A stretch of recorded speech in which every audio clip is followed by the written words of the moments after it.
The 2025 India-Pakistan crisis that brought two nuclear powers to the brink. The world held its breath. For 4 terrifying days in May 2025, two nuclear-armed nations with a combined population of 1.6 billion people exchanged missile strikes, drone attacks, and artillery barrages in the most dangerous military confrontation since the Cuban Missile Crisis. This wasn't just another border skirmish. This was a full-scale military crisis that brought India and Pakistan closer to nuclear war than they had ever been. It all began with blood on the meadows of paradise. April 22, 2025. The sun was setting over the Bizaran Valley near Pahalgam, a pristine tourist destination in Kashmir, accessible only by foot or horseback. Families were enjoying the spring warmth when 5 militants in military-style uniforms emerged from dense pine forests, armed with M4 carbines and AK-47s. What happened next would be inadvertently filmed by a tourist who was ziplining during the attack. The footage is harrowing. Scenes of panic with injured victims pleading for help and bodies strewn across the ground. The attackers segregated male tourists from women, identifying those who were non-Muslim before shooting them dead.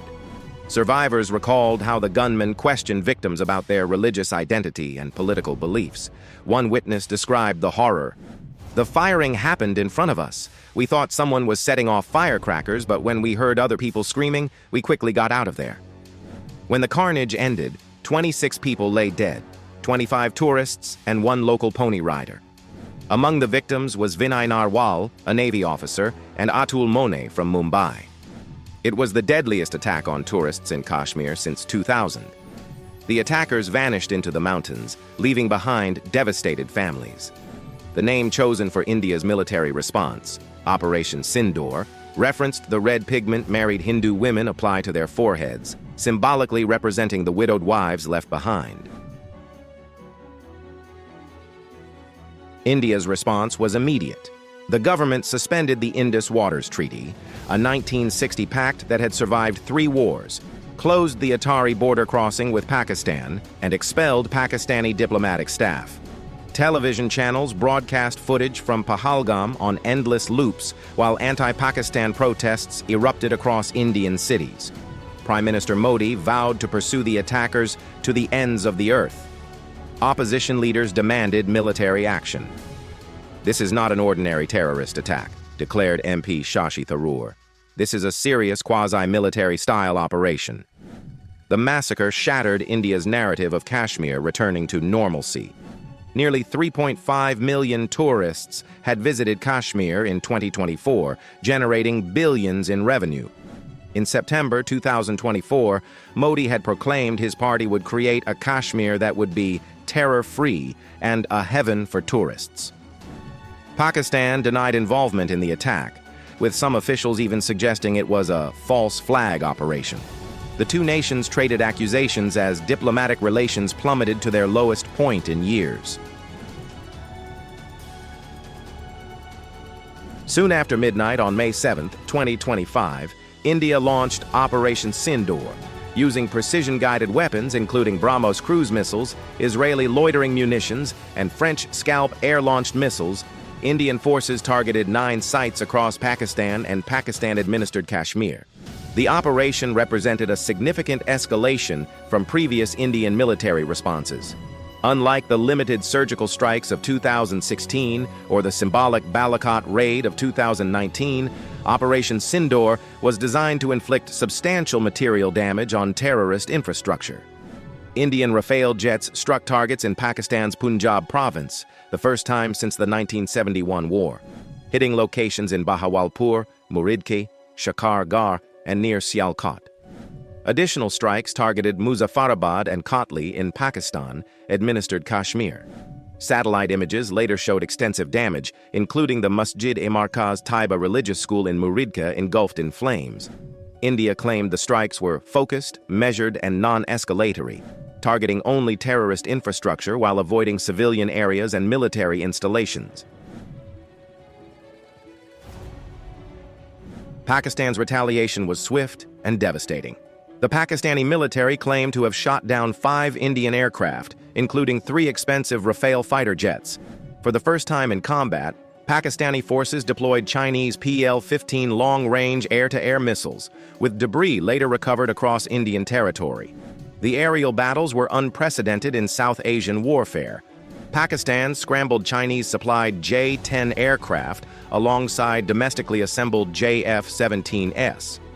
At least one U.S. official confirmed to Reuters that Chinese aircraft were involved in downing Indian planes, marking a significant escalation in the technological sophistication of India-Pakistan conflicts. The most alarming moment came when India struck the Noorkhon Air Base in Rawalpindi, mere kilometers from Pakistan's nuclear command centers. As Indian Air Marshal Bharti noted during briefings, Chaklala is Islamabad. India had demonstrated its ability to reach Pakistan's most sensitive installations. Pakistan launched Operation Bunyan Marsoos, Unbreakable Wall, though many strikes were intercepted by Indian defenses. Pakistani artillery bombardments killed 21 Indian civilians and 8 military personnel, with the heaviest damage in Jammu's Poonch district, where schools, homes, and religious sites were destroyed. The conflict entered uncharted territory on May 8th to 9th with massive drone warfare.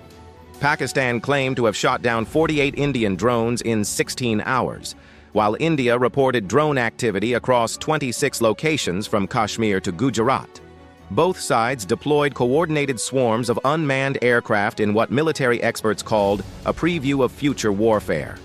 Indian drones successfully destroyed Pakistani air defense radars, while Pakistani drones penetrated Indian airspace with concerning ease. The scale of unmanned combat was unprecedented. More than 50 people died in artillery exchanges along the line of control, while 57 commercial aircraft were endangered when India launched its initial strikes. Airlines from Saudi Arabia, Qatar, UAE, Thailand, South Korea, and China had passengers in Pakistani airspace during the attacks. Global markets reacted with alarm. Pakistan's stock exchange fell 2.2%, while the Indian rupee suffered its worst performance in months. Oil prices spiked on fears of regional instability. Throughout the crisis, the specter of nuclear escalation haunted every decision. This represented the most intense combat between nuclear-armed India and Pakistan since 1971. Unlike the geographically limited Kargil conflict of 1999, the 2025 crisis spanned multiple regions and involved sophisticated weaponry capable of reaching strategic targets. Both nations possess approximately 160 to 170 nuclear warheads each, with delivery systems including ballistic missiles, aircraft, and potentially submarine-launched capabilities. The proximity of strikes to nuclear facilities raised global alarm about potential miscalculation. International leaders scrambled to prevent catastrophe. China called for independent investigation of the Pahalgam attack. Iran offered mediation services. Russia and the UK issued travel advisories for the region. As the world watched in horror, US President Donald Trump suddenly announced on Truth Social that both countries had agreed to a full and immediate ceasefire. The declaration surprised Indian officials, who learned of the ceasefire through social media rather than diplomatic channels. Behind the scenes, Secretary of State Marco Rubio had conducted extensive discussions with both sides. The ceasefire was formalized through direct military communication between the Directors General of Military Operations on May 10, 2025. Earlier, Vice President J.D. Vance had controversially described the conflict as none of our business, highlighting initial American reluctance to intervene in what many considered the world's most dangerous nuclear flashpoint. The four-day crisis ended, but its impact continues reverberating across South Asia. Kashmir's tourism industry collapsed virtually overnight, with 90% of bookings canceled. Approximately 500 hotel owners in Pahalgam faced potential bankruptcy, while thousands of tourism workers lost employment. Fear-stricken tourists fled to airports, creating chaos as airlines struggled with the sudden exodus. The psychological impact on Kashmir's carefully rebuilt tourism sector may last years. Both sides claimed victory. Pakistan promoted Army Chief General Asim Munir to Field Marshal, while Prime Minister Shehbaz Sharif praised the military's remarkable success.